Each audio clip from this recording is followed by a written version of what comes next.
It is an image not often seen, migrants being sent back to Mexico.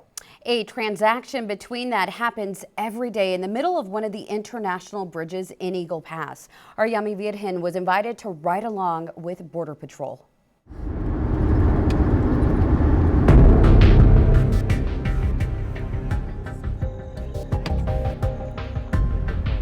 We have seen how migrants cross into the U.S. illegally through the Rio Grande.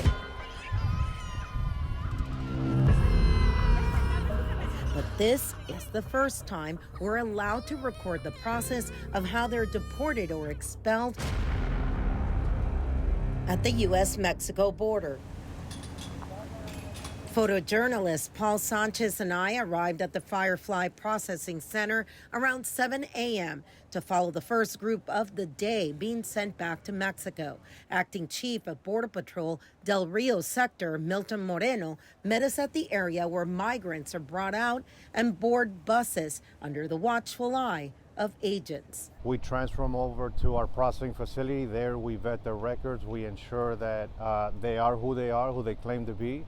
And if they don't have any criminal charges pending here in the U.S. If they do have charges, they will not be released to Mexico so easily. Those that do have a criminal history are processed accordingly and turned over to ICRO for further detention and processing. Immigration and Customs Enforcement, or ICE, can hold them longer while they investigate their records and determine if they can repatriate them to their country of origin.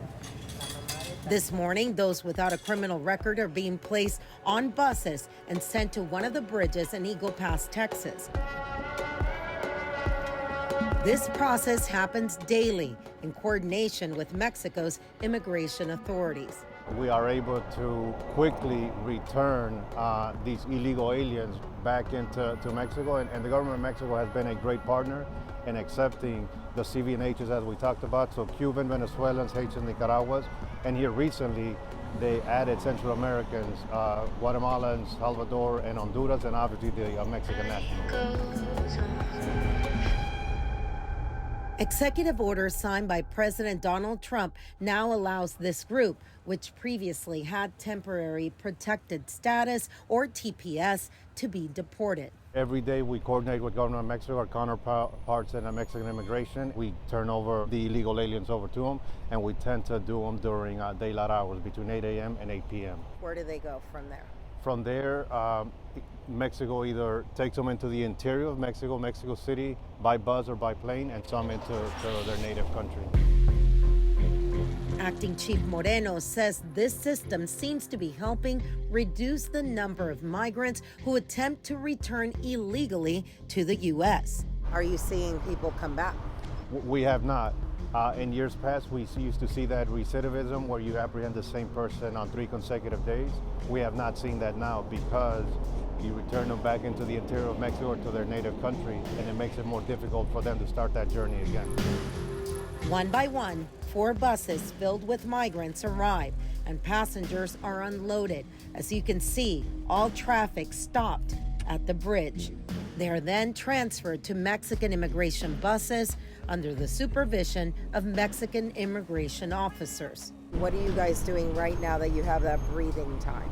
Well, right now we continue to enforce our laws, and our agents are back out in the field and focusing more on targeting and intelligence and going after the criminal aliens. We continue to work with our partners day to day, whether it be Texas DPS, Texas National Guard, Texas Military Department, local police department here in Eagle Pass and Del Rio, and local sheriffs. So together we continue to enhance border security. Moreno emphasizes that this is key to keeping the border secure from those who might enter undetected. He also says that the new administration is allowing them to do their job effectively.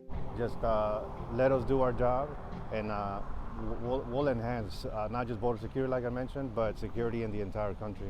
On the U.S.-Mexico border in Eagle Pass, Texas, Yami Virgen, Fox SA. And back to the live desk where the Del Rio Border Patrol sector sharing some new pictures tonight of hundreds of National Guardsmen. Now the sector saying that Acting Chief Border Patrol Agent Moreno, who you just heard from in Yami's story, had the privilege of administering the oath of office and officially deputizing 300 Texas Army National Guardsmen under Title VIII authority to support the Border Patrol's mission. The sector saying that this milestone strengthens the partnership with the Texas Military Department to secure the border. That is the latest from the Live Desk. Ashley?